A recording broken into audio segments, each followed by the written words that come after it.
আল্লাহর নবী বলেন আমার ফাতেমা হলো জগৎ জননী। আদম সফিউল্লাহ থেকে কিয়ামত পর্যন্ত যত নারী জাতি জান্নাতে যাবে সব নারী জাতিদের সর্দারিনী আমার ফাতেমা। একবার জোরে জোরে বলা যাবে কি মারহাবা। ও মা বোনেরা শুনিয়া যান, এই ফাতেমার ঘরের মধ্যে কি ছিল জানেননি? তার একটা বালিশ ছিল, খেজুর গাছের যে ছাল আছে ছাল, সোবলা, এই সোবলাগুলি উঠি ওই বালিশের মধ্যে ভরে চামড়া দিয়ে বালিশ বানানো হয়েছিল। চামড়ার বালিশের মধ্যে খেজুর গাছের ছাল ভরে দিয়ে হযরত ফাতেমা রাদিয়াল্লাহু আনহা সারা জীবন কাটায় দিয়েছিল। কল্পনা করবেন আমাদের কত সুন্দর সুন্দর বালিশ, কত সুন্দর দামি খাটের মধ্যে ঘুমায় হযরত ফাতেমা রাদিয়াল্লাহু আনহা, যিনি জান্নাতের সাইয়্যিদিনী ছিলেন। খেজুর গাছের সুবলা, এই সুবলা দিয়ে তার বালিশ বানানো হয়েছিল। একটা ছোট্ট চৌকি ছিল ঘরের মধ্যে, স্বামী আর স্ত্রী দুইজনে ঘরের মধ্যে ঘুমাইতেন। একটা মাত্র কম্বল ছিল, খেজুরের মাদুরের উপরে তার বিছানা ছিল। এই কম্বল মাথা ডাকলে পা বের হতো, পা ডাকলে মাথা বের হয়ে যাইতো। একদিন হযরতে আলী রাদিয়াল্লাহু আনহু বলেন, ফাতেমা, অনেক বড় অভাব আমাদের ঘরে, তুমি তো জানো দিন আনি দিন খাই, কোনোদিন না খেয়ে থাকি। শোনো, রসুলের দরবারে বাইতুল মালে গনিমতের মাল আসছে, তুমি যাইয়া যদি রসুলের দরবারে বলো তাহলে আল্লাহর নবী মনে হয় তোমাকে ফেরত দিবে না। তুমি একটু যাইয়া তোমার অভাবের কথা নবীর দরবারে যায় বলো। হযরত ফাতেমা চলে গেলেন রাত্রিবেলা এশার নামাজের পরে। রাত একটু বেশি বেশি হয়ে গেল, ঘরের দরজার মধ্যে টুকা লাগাইলেন। আল্লাহর নবীর ঘরের মধ্যে তখন নবীজির দাসী হযরত উম্মে আইমান রাদিয়াল্লাহু আনহা ছিলেন। উম্মে আইমানকে নবী দাসীর নজরে কোনোদিন দেখেন নাই। নবী বলতেন, উম্মি বাদাল উম্মি, আপনি মায়ের পরে আমার একটা মা, আপনি মায়ের পরে আমার একজন মা, আপনি মায়ের পরে আমার একজন মা। আল্লাহর নবী যখন ফাতেমা ঘরের দরজায় টুকা লাগাইলেন, টুকা লাগানোর সাথে ফাতেমার ঘরের হাতের আওয়াজ নবীজি বুঝে ফেললেন। উম্মে আইমানকে ডেকে বলেন, উম্মে আইমান রে, এই টুকার আওয়াজটা আমার ফাতেমার গিরান আসে। এত রাত্রে আমার ফাতেমা ছাড়া আর কে আসবে? তাড়াতাড়ি দরজা খুলে দাও। এত রাত্রে আমার ফাতেমা কেন আসলো? দরজা খুলে দেওয়ার পরে আল্লাহর নবীকে সালাম দিয়ে ফাতেমা ঘরের মধ্যে ঢুকলেন। কি ব্যাপার মা, কি জন্য আপনি আসছেন? বলি, ইয়া রাসূলুল্লাহ, আমি শুনছি আপনার কাছে গনিমতের মাল আসছে। নবী গো, আপনি তো জানেন আপনি আমাকে হযরত আলীর সাথে বিয়ে দিয়েছেন, আলী তো গরিব মানুষ। হুজুর, আমার দিন আনি দিন খাই, বড় কষ্টের মধ্যে সংসার চলে, কিছু গনিমতের মাল থেকে কি আমার জন্য বন্টন কিছু করা যাবে? আল্লাহর নবী ডাক দিয়ে বলেন, ফাতেমারে যাও, তোমার জন্য কোনো কিছু বরাদ্দ হবে না।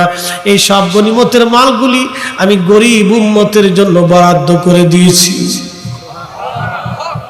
একটু চিন্তা করেন তো, একটু ভাবেন তো, রাসূল আমাদেরকে কতটা ভালোবাসতেন। নিজের কন্যাকে নবী মাহরুম করে দিচ্ছে গরিব উম্মতের চিন্তা। নিজের উম্মতকে নবীজি মাহরুম করে দিলেন গরিব উম্মতের চিন্তায়। ডেকে বললেন, ফাতেমা যাও, তোমার জন্য কোনো বরাদ্দ হবে না ফাতেমা, আমার গরিব উম্মতের জন্য বরাদ্দ করেছি। হযরত ফাতেমা মন খারাপ করলেন না, আলহামদুলিল্লাহ বলে বাবার কাছ থেকে সালাম দিয়ে চলে আসছে। চলে আসলে হযরত আলী বলেন, ফাতেমা রে, নবীজি কি বলছে বলো। বলে, স্বামী আমার, আল্লাহর নবী আমাকে ফেরত পাঠাই দিয়েছেন আর বলে দিয়েছেন এটা গরিব উম্মতের জন্য বরাদ্দ, আমার জন্য কোনো কিছু এখানে কোনো বরাদ্দ নাই। হযরত আলী আলহামদুলিল্লাহ বললেন, কিন্তু রাসূল করিম সারা রাত ঘুমাইতে পারেন নাই, কলিজার টুকরা মেয়েটাকে অভাবের মধ্যে বিয়ে দিয়েছে, দিন আনে দিন খায়, কোন রকম দিন চলে। কলিজার টুকরা ফাতেমা আজকে কষ্ট পেয়ে চলে গেল, আমি তারে কিছুই দিলাম না, নবীজি রাত্রিবেলা ঘুমাইতে পারে নাই। জিব্রাইলকে আল্লাহ পাঠাই দিলেন, জিব্রাইল তাড়াতাড়ি যান, আমার বন্ধুর কষ্ট হয়। বন্ধুকে যায় বলবেন ফাতেমার জন্য দুইটা অপশন আছে। প্রথম অপশন হলো গনিমতের মাল, তাকে বলবেন যদি ফাতেমা গনিমতের মাল চায় তো গনিমতের মাল দেওয়া হবে, আর নতুবা এশার নামাজের পরে আমার ফাতেমা যেন 33 বার আলহামদুলিল্লাহ, 33 বার সুবহানাল্লাহ, 34 বার আল্লাহু আকবার বলে তাসবিহ পড়ে। আর যায় বল ভাই আমলটা যেন ফাতেমা এবং আলী কখনোই ছেড়ে না দেয়।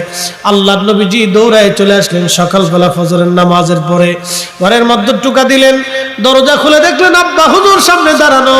হযরত রাসূল করিম সাল্লাল্লাহু আলাইহি সাল্লাম ভিতরে ঢুকলেন।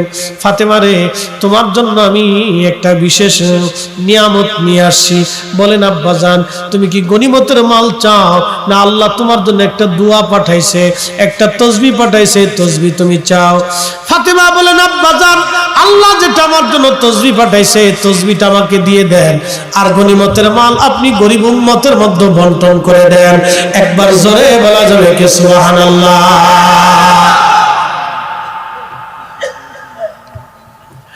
আল্লাহর নবী বললেন ফাতেমা তাহলে শোনো, গরিব উম্মতের জন্য গনিমতের মাল বন্টন করে দিলাম, তোমার জন্য প্রত্যেক এশার নামাজের পরে রাত্রিবেলা ঘুমোতে যাওয়ার আগে তুমি আর আলী দুইজন 33 বার আলহামদুলিল্লাহ, 33 বার সুবহানাল্লাহ, 34 বার আল্লাহু আকবার বলে তোমরা তাসবিহ শেষ করবা।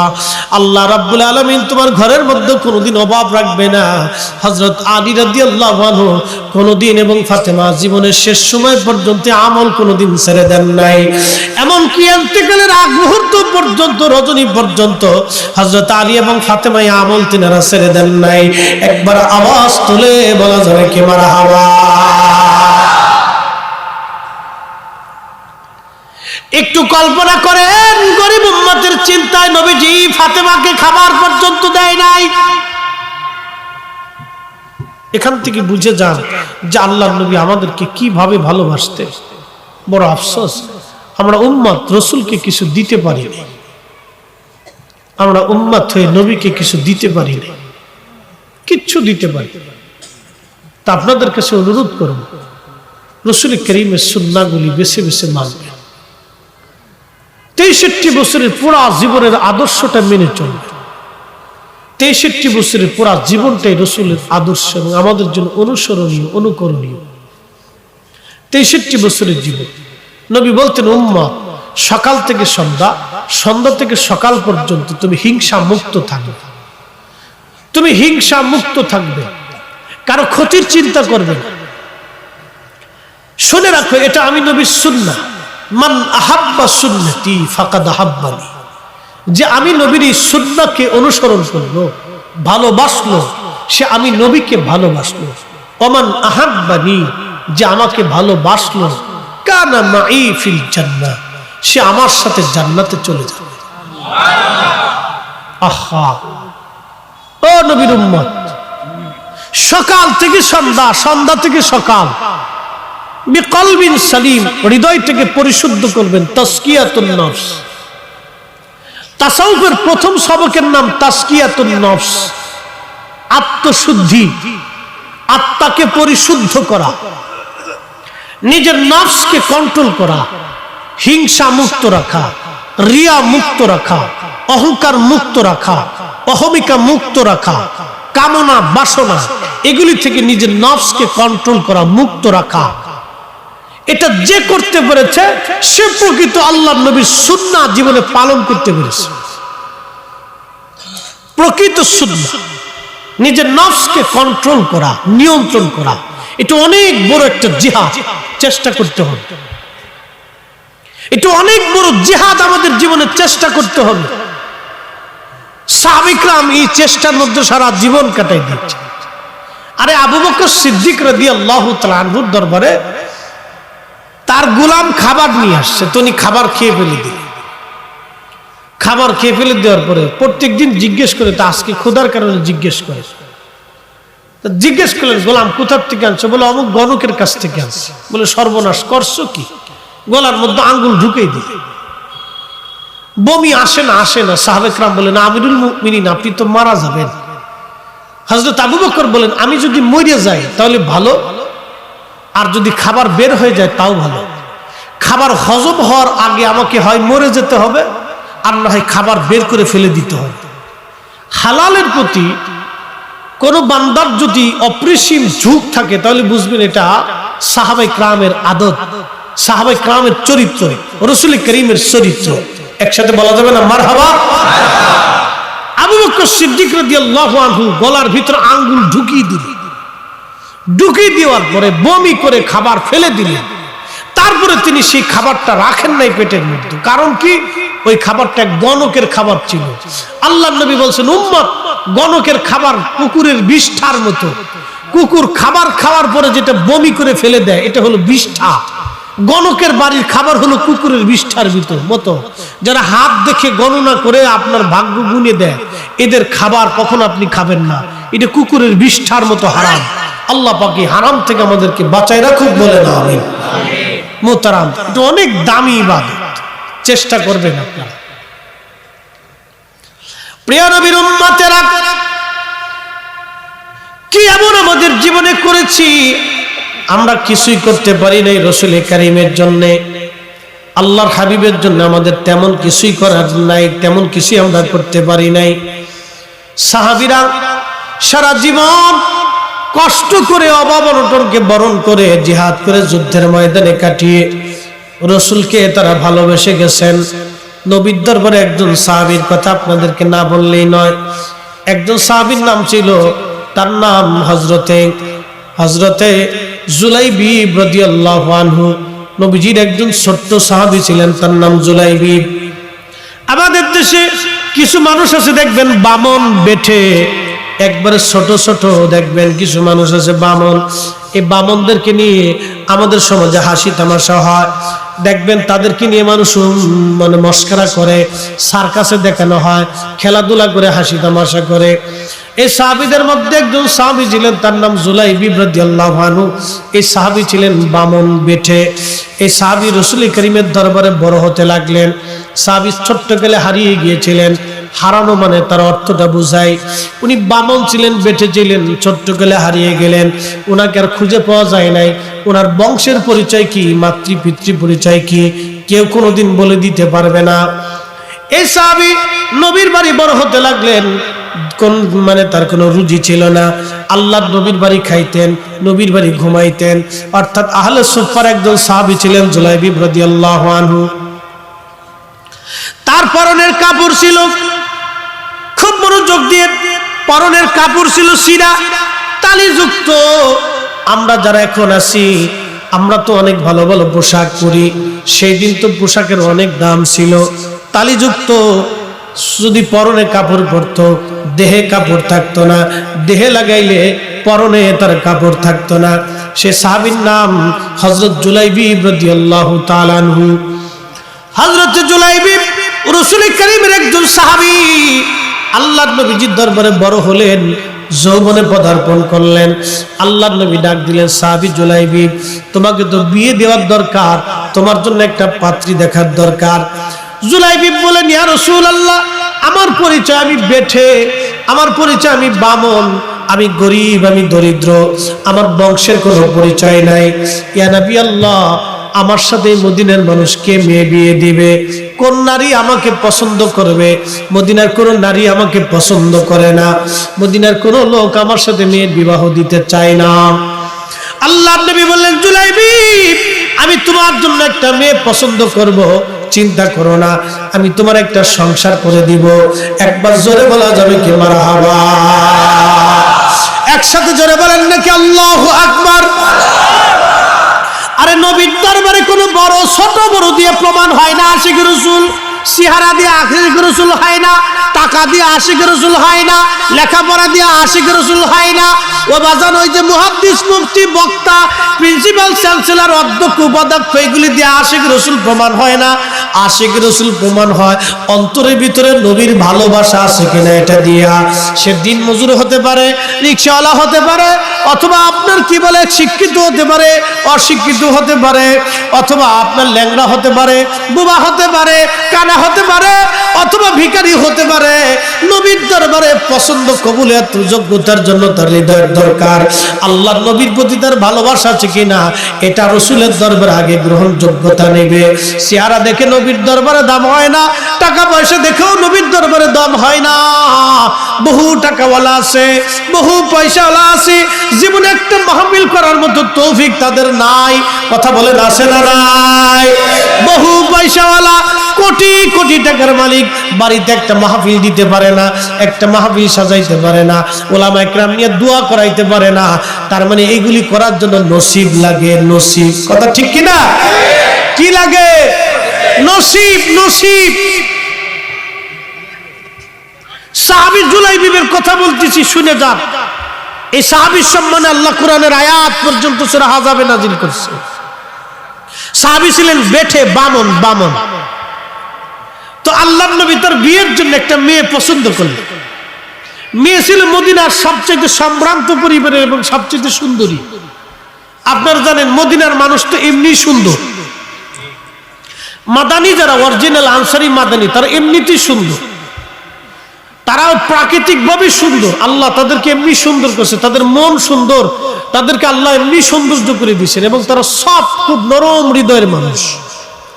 অরিজিনাল যারা মাদানী তারা খুব সফট, নরম হৃদয়ের এবং খুব মেহমান প্রিয়। তারা মেহমান ছাড়া খাবার খায় না, আর মেহমান পাইলে তারা খুশি হয়, আর মেহমানদারি ছাড়া তারা মেহমানদারি করে। দেখবেন মদিনাতে অধিক হাজিদেরকে যারা খাওয়ায় বেশি, তারা হলো অরিজিনাল মাদানী। একসাথে বলা যাবে মারহাবা। মাদানীরা খাওয়ায়, খাওয়ায়। আর আমরা দেশে খালি বেদাতের ফতোয়া। আচ্ছা, আমাদের খালি বেদাতের ফতোয়া। আচ্ছা, ইনশাল্লাহ আমরা তাবারক রেডি হয়ে গেছে, আমরাও রেডি করে দেব ইনশাল্লাহ, চিন্তার কারণ নাই। শেষ দিয়ে দিব, ছোট্ট একটু ঘটনা বলে শেষ করে দিই। একসাথে জোরে বলি তো আল্লাহু আকবার। যারা পিছনে পড়ে গেছেন তারা তাড়াতাড়ি চলে আসেন, অনার দেরি টেরি করেন না। না, অনেকে তো দোকানপাটে বসে রয়েছে, চিন্তা আছে। হ্যাঁ হ্যাঁ, মিলাদ শরীফের সময় আমরা লাইন করে দিব একবারে, কিয়ামের সময়। হ্যাঁ, তাবারকের পরে মোনাজাত হবে ইনশাআল্লাহ। না, মোনাজাতের পরে আর তাবারক কারণ নসিবে নাই,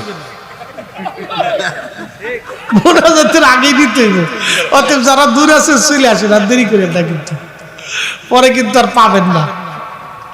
আচ্ছা, যা হোক, দোয়ার জন্য তাদেরকে একটু সুযোগ দিই, আসুক তারা একটু দোয়ায় বসুক আর কি। কারণ জীবনে দোয়াটা হয়তো কবুল করলেও আল্লাহ হেদায়েত দিতে পারে, ঠিক কি না? হেদায়েত কি আমাদের হাতে না আল্লাহর হাতে? আল্লাহর হাতে। তো সাহাবী জুলাইবিবের কথাটা 5 মিনিটে শেষ করে দিই। জুলাইবিব রাদিয়াল্লাহু আনহুর জন্য নবীজি একটা মেয়ে ঠিক করলেন। মেয়েটা খুব পরমা সুন্দরী ছিল। তো আনসারী সাহাবীরে ডাক দিয়ে বলে, সাহাবী, তোমার ঘরে না একটা মেয়ে আছে? বলে, হ্যাঁ হুজুর আছে। মেয়েটাকে বিবাহ দিবা? বলে, হ্যাঁ হুজুর, বিবাহ দিব।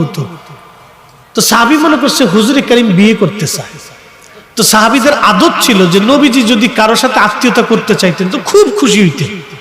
আল্লাহ রসুলের সাথে আত্মীয়তা করে, এটা তো জীবনের চরম সৌভাগ্য, ঠিক কিনা? কি সৌভাগ্য! সাহাবী খুশিতে একবার আত্মর, ইয়া রাসূলুল্লাহ, আপনি আমার সাথে আত্মীয়তা করবেন, আমার 7 জন্মের ভাগ্য। নবীজি বললেন, না সাহাবী, আমি তোমার মেয়ে বিয়ে করতে চাই না, আমার সাহাবী জুলাইবিবের জন্য তোমার মেয়ের পছন্দ করছি। তো জুলাইবিবের কথা যখন বলছে, আচ্ছা বলেন, মদিনার সবচেয়ে সুন্দরী মেয়ে, সম্ভ্রান্ত পরিবার, একটা ছেলে, সে এলো বামন, বেঠে, কালো, অভাবী এবং তার বংশের পরিচয় নাই, এই ছেলের সাথে কে বিয়ে দিতে চায়? সাহাবী কয়, হুজুর, আমার বিবির সাথে পরামর্শ ছাড়া আমি সিদ্ধান্ত দিতে পারবো না। তো চলে গেছে বাড়ি। বিবি, শুনছো আল্লাহর নবী তোমার মেয়ের বিবাহের পয়গাম পাঠাইছে? মহিলা মনে করছে হুজুর বিয়ে করতে চায়। কে বলো কি, রসুল বিয়ে করবে, এটা আমার 7 জন্মের ভাগ্য। কয় না, রসুল বিয়ে করবে না, জুলাইবিবের সাথে বিয়ে দিবার চায়। কয়, আল্লাহর কসম করে বলি, ওই ল্যাংরার সাথে বিয়ে দিব না। মহিলা চিতে গেছে। মেয়েটা ছিল ঘরের মধ্যে। তো বাবা মা দুইজনে কথা বলতেছে, মেয়েটা ঘরের ভিতর থেকে বের হয়ে বাবা মার রুমে আসছে।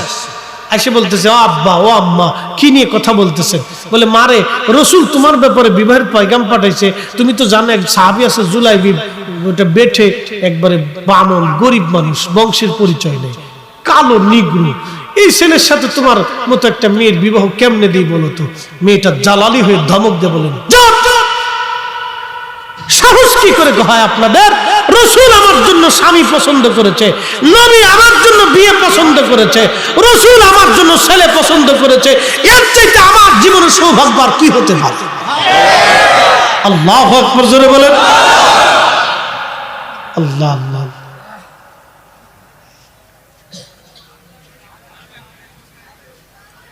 আল্লাহ রাব্বুল আলামিনের রসুলের দরবারে মেয়েটা বলতেছে, বাবাকে বলতেছে, তাড়াতাড়ি যান, যান, আমি নিজে রাজি, আপনারা রাজি না হলে আমি রাজি। সুবহানাল্লাহ। বিয়ের দিন তারিখ হয়ে গেল, বিয়ে হয়ে গেল। জুলাইবিব তো গরিব মানুষ ছিল, অনেক কষ্ট করে বিয়ের সামানা টামানা জোগাড় করছে, খুব কষ্ট হয়েছে। মসজিদে নববীতে বিয়ে হচ্ছে, বিয়ে পড়াইতেছেন আল্লাহর নবী, ইজাব কবুল হয়ে গেল। আমাদের দেশে বিয়ে তো ভাই সিস্টেম ভিন্ন, অনেক কাজী আছে দেখবেন মুইতি পানি নেয় না। কি কথা খারাপ কইছি? অনেক কাজী আছে মুইতে পানি নেয়, ওরা আগে সুন্দর করে এনে পাক সাফ করা হয়। যদি শুনেন যে না ও ডিলা গ্রুপ করে না, তাহলে আগে পুকুরের মধ্যে শুকাইয়ে এদের সুন্দর করে পবিত্র বানাবে। কারণ বিয়ে তাই কিন্তু চারটিখানি কথা না, আমি আপনাদেরকে বলি, এই বিয়ে কিন্তু একটা পবিত্র বন্ধন। বিয়ের কারণে কিন্তু আমার বাবার পরিচয়, মার পরিচয় হয়েছে। আমি একটা সংসার পাইছি, একটা জীবন পাইছি, একটা জমি পাইছি, একটা আইডি কার্ড পাইছি, আমি একটা দেশ পাইছি, আমি একটা ভাষা পাইছি, আমি আর একটা সংসার হয়েছে, আমার একটা জীবন হয়েছে। কি কথা ঠিক কিনা? বিয়ে কিন্তু ছেলে খেলা না। আমাদের দেশে মানুষ মনে করে বিয়ে থা মনে একটা ছেলে খেলা, নাকি না? এগুলো সাবধান, বিয়ে থার হিসাব অনেক কিন্তু। আর বিয়ে পড়ানোটা মসজিদের মধ্যে হলে রসুলের পরিপূর্ণ সুন্নাহ আদায় হয়। কারণ মসজিদে যারা ঢুকবো তারা ওযু ছাড়া ঢুকতো না। হ্যাঁ, তা চিন্তা করবো না মসজিদে ওযু ছাড়া যাওয়া যেত না, আর যেটা মুইতে পারি না হে ঢুকতোই না। এই জন্য মসজিদের ভিতরে ঢুকাই দেবেন, কেন বিয়ে থা মসজিদে পড়ানো হইব, এটা মনে রাখেন। তাহলে যে কাজ পবিত্রতার মাধ্যমে শুরু হয়, সে কাজের শেষটা পবিত্রতার মাধ্যমেই সুন্দর হয়। কি কথা বলেন ঠিক কিনা? এই মাসালাটা যেন আপনাদের মনে থাকে। সুন্নতি বিয়ে তো আমাদের দেশে অনেকে বুঝি না। এখন আমাদের দেশের সিস্টেম হয়ে গেছে, বিয়ে থা হইলে পরে বউ হলো আরেকজনের কুস্তি খেলে আরেকজন, মনে কিছু নিয়ে না, কি কুস্তি চলে উরে বাপরে বাপ। বিয়ে বাড়ি কাদা দিয়ে তারপরে রং দিয়ে কুস্তি চলতেছে, উরে শয়তান, শয়তানে আসে আর তার সাই বাস সব আমার দুস্ত আর দুস্তি উম্মা করলেন, যার লকব হচ্ছে ইমামুল মুরসালিন। 1,24,000 নবী আলাইহিস সালাম গণের যিনি ইমাম ছিলেন, যিনি রাহমাতুল লিল আলামিন। মনে রাখবেন, আপনারা যে জমিনের উপরে বসে আছেন, আল্লাহ জমিনের নিচে আরো 6টা জমিন সৃষ্টি করেছে। যেই আসমানের নিচে বসে আছেন, ওই আসমানের উপরে আল্লাহ আরো 6টা আসমান তৈরি করেছেন। মোট 7টা আসমান, 7টা জমিন আল্লাহ তৈরি করেছেন। এই 7 আসমান ও জমিনের ভিতরে যত সৃষ্টি আছে, যত মখলুক আছে, আল্লাহর যত সৃষ্টি আছে, সমস্ত যাবতীয় সৃষ্টির জন্য, জগতের জন্য, মখলুকের জন্য আল্লাহ তার রাসূলকে রহমত হিসেবে আমাদের মাঝে পাঠিয়েছেন। আল্লাহ সেই মহান নবীর উম্মাহ হিসেবে আপনাকে আমাকে কবুল করেছেন। তিনি এমন একজন নবী, কঠিন মেহশরের মাঠে অসংখ্য ফেরেশতারা আল্লাহর আদালতে হাসরের মাঠে সেজদার মধ্যে পড়ে থরথর করে কাঁপতে থাকবে, যে না জানি আল্লাহর হুকুমকে আমরা ঠিকমতো আদায় করতে পারছি কিনা। সমস্ত জিন জাতিরা আল্লাহর সামনে সেজদায় পড়ে থরথর করে কাঁপতে থাকবে, এবং স্ব আকৃতি নিয়ে তারা হাসরের ময়দানে উত্থাপন হবে। মানব জাতিরা আল্লাহর সামনে সেজদায় পড়ে থরথর করে কাঁপতে থাকবে। নবী আলাইহিস সালামগণ চিন্তিত হবেন, গুনাহের জন্য না, আল্লাহর কাহারিয়ত দেখে আল্লাহ সেই দিন রাগ করবেন, রাগান্বিত থাকবেন। আল্লাহর এই রাগান্বিততার অবস্থা দেখে নবীরা পর্যন্ত চিন্তিত হয়ে পড়বেন যে আল্লাহকে আজকে কি করে ঠান্ডা করা যাবে, আল্লাহকে কি করে আজকে নরম করা যাবে। এভাবে আল্লাহর রুদ্রতা, কাহারিয়ত হাজার হাজার বছর চলতে থাকবে। দুনিয়ার 50,000 বছর এক জায়গা করলে যত বড় হবে, হাসরের একটা দিন হবে তত বড়। সেই দিনের হাজার হাজার বছর আল্লাহর কাহারিয়ত মানুষ দেখতে থাকবে। সূর্য মাথার 1 থেকে 2 কিলোমিটার উপরে থাকবে। বর্তমান সূর্যের তাপমাত্রা 200 কোটি ডিগ্রি সেলসিয়াস। সেই দিন সূর্যের তাপমাত্রা আরো 70 গুণ বৃদ্ধি পাবে। মানুষ পুড়ে যাবে না, ঝলসে যাবে না, কিন্তু মানুষ সূর্যের উত্তাপে সেই দিন প্রচন্ড গরমে মানুষের ঘাম বেরিয়ে থুতনি পর্যন্ত, বুক পর্যন্ত, নাভি পর্যন্ত ডুবে যাবে। সেই দিন মানুষের জিহ্বাগুলি কুকুরের জিহ্বার মতো ঝুলতে থাকবে। কঠিন তৃষ্ণায় পেরেশানিতে মানুষ হিমশিম খেয়ে পাগলের মতো প্রলাপ বকতে থাকবে। সেই কঠিন মেহশরের মাঠে আল্লাহ পাকের আরশের মুআল্লাতে আল্লাহ সমাসীন থাকবে। আল্লাহ অনেক বড় আদর আর সম্মান করে আর ভালোবেসে আল্লাহ তার রাসূল করিমের জন্য আরশে মুআল্লার ডান পাশে নবীর জন্য একটা আসন আল্লাহ বরাদ্দ করে মাকামে মাহমুদ ওয়ালা বানাইয়া নবীকে আল্লাহ ইজ্জত ওয়ালা করে রাখবে। একসাথে জোরে বলবা যাবে না আল্লাহু আকবার? আর জোরে বলি না আল্লাহু আকবার? আমরা সেই নবীর উম্মত, আমরা সেই নবীর উম্মত। মিথ্যা না বললে ফেডের মতো হজম হয় না। আমরা সেই নবীর উম্মত। মানুষ না ঠকাইলে আমাদের ভালো লাগে না। আমরা সেই নবীর উম্মত। বাবা আজকে সন্তানকে ভয় পায়, বাবা সন্তানকে ভয় পায় যে সন্তান আমার বৃদ্ধকালে আমাকে ঘরে রাখবে কিনা, চিন্তায় থাকে। আমরা সেই নবীর উম্মত। আফসোস আমাদের জন্য। কত বড় নবীর উম্মত আপনি একটু চিন্তা করেন তো, কত বড় দামি নবীর উম্মত আমরা। হায় আল্লাহু আকবার। আল্লাহর এই মহা সৃষ্টির ভিতরে আল্লাহ সবচেয়ে বেশি যিনি যাকে আদর করতেন তিনি আমাদের নবী। তিনি হাত তুলতে দেরি হতো, আল্লাহ কবুল করতে দেরি করতেন না। তিনি আকাশের দিকে চাইলে ইচ্ছা পূরণ হয়ে যেত। তিনি মন বেজার করলে আল্লাহ ওহী নাজিল করতেন খুশি করার জন্য। এ নবীকে খুশি করার জন্য আল্লাহ ওহী সাথে সাথে নাজিল করতেন, দেরি করতেন না। কোন রকম একটু মন বেজার হলেই আল্লাহ ওহী নাজিল করতেন। এখন শাবান মাস চলে, এই মাসের পরে একটা মাস আসবে মাহে রমাদান, খুব দামি মাস। তো রাসূল করিম সাল্লাল্লাহু আলাইহি ওয়াসাল্লাম খুব চিন্তিত।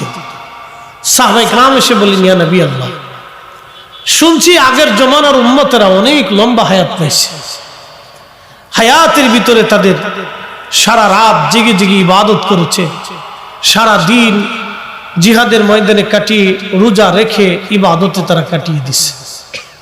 নবী গো, আমাদের হায়াত কম, নেকি কম, হাসরের ময়দানে তো আমরা লজ্জিত হয়ে পড়ি। আল্লাহর নবীর চিন্তায় কপালে ভাঁজ পড়ে গেল। নবীজি চিন্তায় পড়ে গেলেন, হ্যাঁ কথা তো সত্য, আমার উম্মতের হায়াত কম, নেকি কম, আমার উম্মত তো কিয়ামতের ময়দানে আমি লজ্জিত হয়ে যাব, কি অবস্থা হবে সেই দিন। প্রিয় নবীজি চিন্তায় মগ্ন হয়ে গেলেন, চিন্তা করতেছিলেন। আল্লাহ পেরেশানি মুক্ত করার জন্য সাথে সাথে ওহী নাজিল করে বসলেন। একসাথে জোরে বলা যাবে আল্লাহু আকবার। আল্লাহু আকবার ওয়ালিল্লাহিল হামদু বিসমিল্লাহির রাহমানির রাহিম।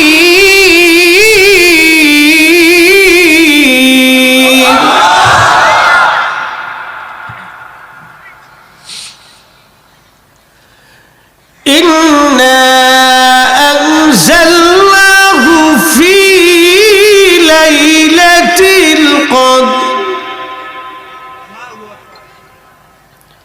وما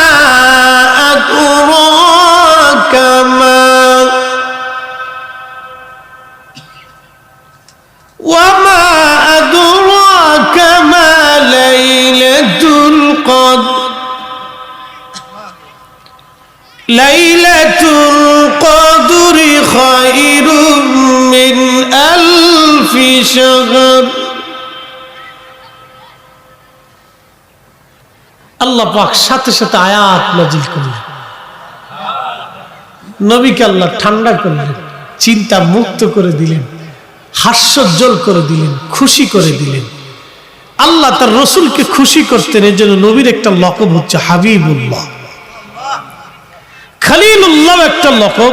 খলিলুল্লাহর মানহাজ ছিল সে আল্লাহকে খুশি করত, আর হাবিবুল্লাহর অর্থ হলো আল্লাহ তার নবীকে খুশি করত। না আরো জোরে সুবহানাল্লাহ। আচ্ছা, নামাজ ছিল কয় ওয়াক্ত? 50 ওয়াক্ত ছিল প্রথম। আল্লাহ এটা কমাইতে কমাইতে 5 ওয়াক্ত কমাই দিছে। 5 ওয়াক্ত যদি ঠিক মতো আদায় করে তো 50 ওয়াক্তের সওয়াব মিলে যাবে। যদি ঈসা আলাইহিস সালামের উম্মত হইতেন এই নিয়ামত সুযোগ হইতো? যদি মুসা আলাইহিস সালামের উম্মত হইতেন তাহলে এই সুযোগ ছিল? আদম আলাইহিস সালামের উম্মত হলে এই সুযোগ ছিল? আখেরি নবীর উম্মত হওয়ার কারণে আল্লাহ এই সুযোগ আপনাকে আমাকে মিলাই দিছে। কিয়ামত পর্যন্ত সেজদা দিয়ে যদি বলেন আল্লাহ শুকর আদায় করলাম, তারপরে নবীর উম্মত হওয়ার জন্য শুকর আদায় করা শেষ হবে না। কিন্তু বড় আফসোস হলো সত্য, আমরা দোকানে আসি, রাস্তায় আসি, কিন্তু মাহফিলে আসি না। ব্যর্থতা আমাদের এখানে, নবীর ব্যর্থতা না, উম্মতের ব্যর্থতা। রাসূল কারীমের ব্যর্থতা না, উম্মতের ব্যর্থতা। প্রশ্ন করি, জবাব দিবেন, নবী কি আমাদের কাছে ঠেকা? ঠেকা? আমরা সবাই নবীর কাছে ঠেকা। আমরা সবাই রাসূল কারীমের কাছে ঠেকা। শুধু ঠেকা না, ঠেকার পরে ঠেকা। আরে মেহশরে রাসূল কারীমের সিল ছাড়া উম্মত জান্নাতে যাবে না, উম্মত জান্নাতে যাবে না, যাবে না, যাবে না। আমরা রাসূল কারীমের কাছে ঠেকা।